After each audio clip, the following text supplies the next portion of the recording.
Assalamualaikum warahmatullahi wabarakatuh. Perkenalkan, nama saya Lutfi Noviandini dari kelas A NPM 2102401035. Di sini saya akan menjelaskan tentang pertanian hortikultura. Pada materi kali ini, saya membawakan beberapa submateri. Yang pertama, pengertian pertanian hortikultura. Kedua, macam-macam pertanian hortikultura.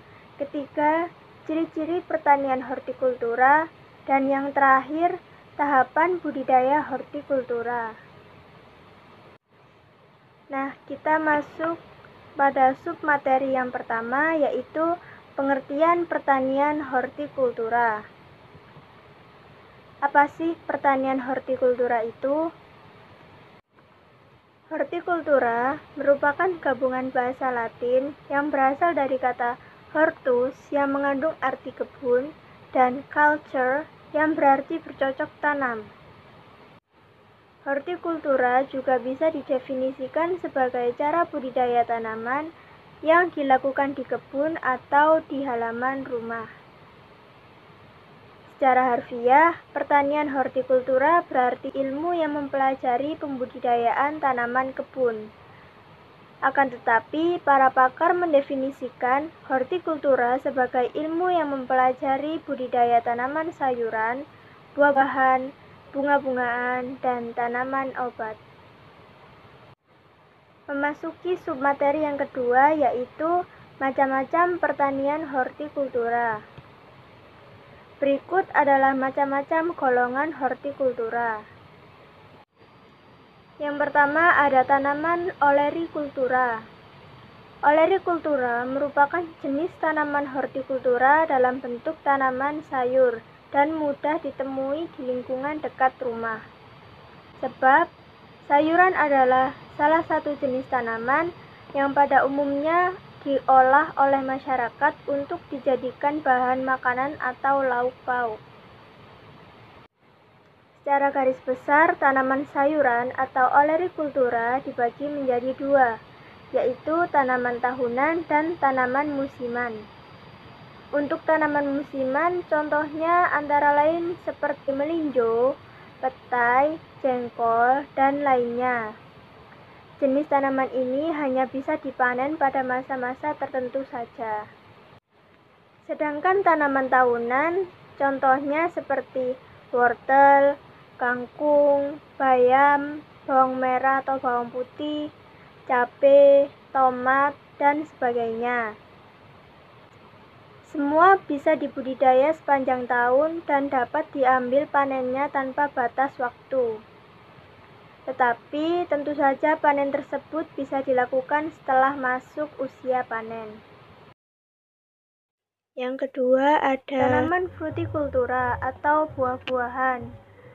Pada umumnya, jenis tanaman ini membutuhkan beberapa teknik khusus ketika dibudidaya secara massal.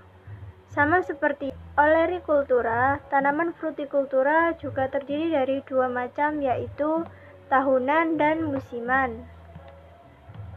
Contoh tanaman buah yang bersifat musiman, misalnya mangga, lian, rambutan, semangka, dan sebagainya. Sedangkan tanaman buah tahunan biasanya contohnya seperti nanas, paya, pisang, salak, dan lainnya. Yang ketiga ada tanaman florikultura atau tanaman hias. Florikultura merupakan jenis tanaman hortikultura yang berasal dari tanaman hias. Jenisnya ada bermacam-macam. Misalnya tanaman hias yang dibudidayakan dalam pot, seperti bunga sedap malam, mawar, bunga kenanga, tanaman bonsai, dan lainnya. Lalu ada lagi tanaman florikultura yang dikembangbiakan secara langsung di tanah. Contohnya yaitu bunga matahari, bunga melati, kamboja, dan lainnya. Selain itu, ada juga jenis tanaman hias yang tumbuh dan berkembang biak dengan cara menempel di batang tanaman lain, seperti tanaman anggrek. Yang terakhir ada tanaman biofarmaka atau obat-obatan. Jenis tanaman ini di Indonesia sering disebut sebagai tanaman toga atau tanaman obat keluarga. Sejak zaman dulu sampai sekarang, tanaman ini memang sangat populer di kalangan masyarakat karena dapat digunakan untuk mengobati berbagai macam serangan penyakit. Contoh tanaman biofarmaka atau obat-obatan antara lain seperti temulawak, jahe, aloe vera atau lidah buaya, kayu manis, kunyit, serai, rotowali, dan lainnya. Masing-masing memiliki nilai manfaat dan kegunaan yang berbeda-beda. Pada submateri yang ketiga ini menjelaskan tentang ciri-ciri tanaman hortikultura. Yang pertama yaitu menghasilkan produksi panen secara musiman dan tidak selalu berbuah sepanjang tahun. 2. Membutuhkan lahan yang cukup luas. 3. Memiliki daerah penanaman yang spesifik karena tidak semua jenis tanaman dapat dibudidayakan di lahan yang sama. 4. Mengandung nilai keindahan atau estetika. 5. Hasil panen yang mudah membusuk. Akan tetapi, jenis tanaman hortikultura ini adalah tanaman yang dibutuhkan setiap harinya dalam keadaan segar. 6.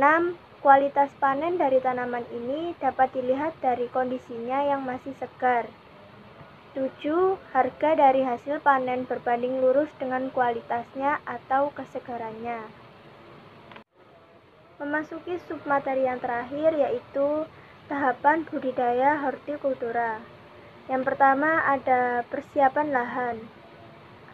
Tahap awal dari proses budidaya hortikultura adalah lahan, karena tanaman yang dihasilkan akan bergantung bagaimana kualitas lahan dan sistem penanamannya. Persiapan lahan bisa juga menggunakan cara yang modern atau konvensional. Tahap yang kedua yaitu proses pembibitan. Pembibitan dilakukan ketika ingin mendapatkan tanaman yang akan dibudidayakan. Biasanya disebut juga perbanyakan tanaman. Memperbanyak tanaman memiliki dua cara, yaitu generatif dan vegetatif. Generatif dilakukan dengan penggunaan biji, sedangkan vegetatif dilakukan dengan cara tangan manusia. Yang ketiga yaitu penanaman bibit. Apabila proses pembibitan sudah selesai, maka langkah selanjutnya adalah penanaman bibit. Baiknya penanaman dilakukan di pagi hari atau sore hari, ketika terik matahari tidak terlalu panas. Yang keempat ada pemeliharaan tanaman. Pemeliharaan yang dilakukan pada tanaman hortikultura haruslah lebih ekstra dan membutuhkan perhatian lebih, yakni dalam hal pemupukan, penyiangan, dan mencegah serangan hama penyakit. Perlu diketahui, tentunya berbeda tanaman akan berbeda pula cara pemeliharaannya. Yang terakhir yaitu tahap panen. Proses terakhir yang selalu dinantikan oleh seorang petani, di mana hasil panen sesuai dengan apa jenis tanamannya bisa saja berupa umbi, buah, daun, dan lain-lain. Nah, itu dia penjelasan dari saya tentang materi pertanian hortikultura. Semoga bermanfaat. Kurang lebihnya mohon dimaafkan. Wassalamualaikum warahmatullahi wabarakatuh.